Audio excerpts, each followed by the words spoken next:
Sud Radio à votre service. Avec Fiducial, une offre globale de services proche des entreprises.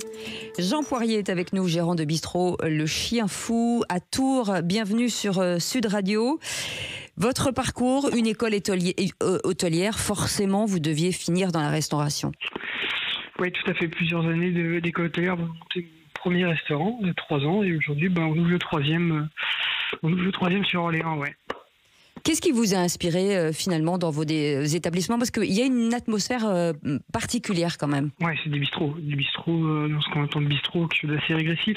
Une ambiance très conviviale, assez fraternelle. Bistrot grand-mère. Ma grand-mère était hôtelière, donc pour le coup, on voulait créer quelque chose d'assez fédérateur. Et pour avoir été formé dans les restaurants étoilés, dans les palaces, je voulais aller un peu à contre-courant.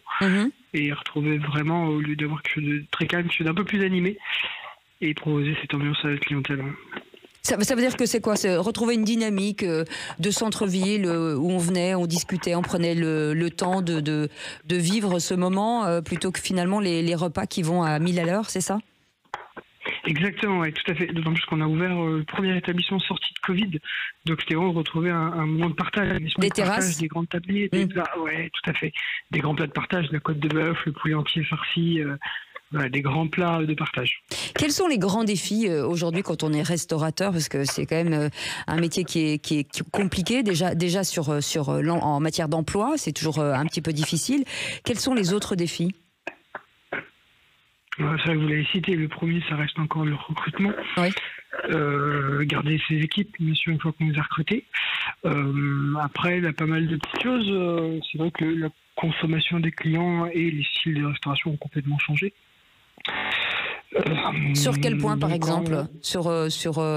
Déjà, j'imagine le panier moyen est peut-être un peu plus faible.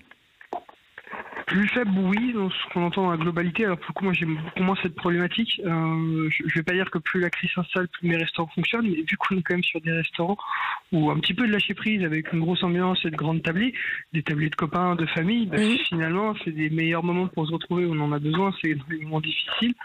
Donc finalement, moi je peux être pas trop impacté finalement sur ce niveau-là. Alors on le sent, hein, mais c'est pas draconien comme baisse. Non, le midi, c'est vrai qu'on n'est plus du tout sur la même consommation. L'activité s'est quand même énormément ralentie.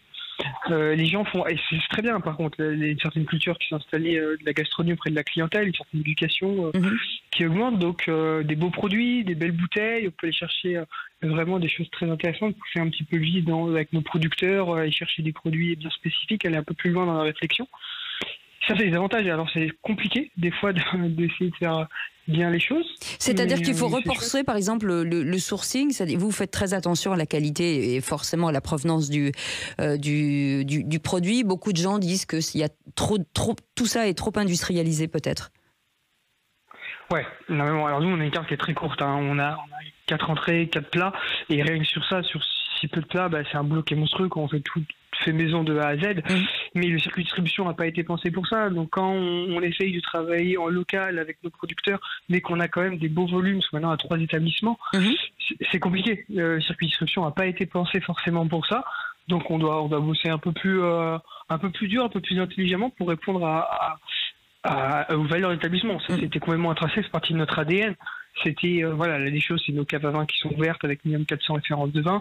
C'est des produits frais, 100% fait maison, une carte courte. Ça c'est de l'ADN de l'établissement. Donc à partir de ce moment-là, quoi qu'il se passe, on est obligé de continuer dans cette lignée et d'aller chercher ailleurs, quoi.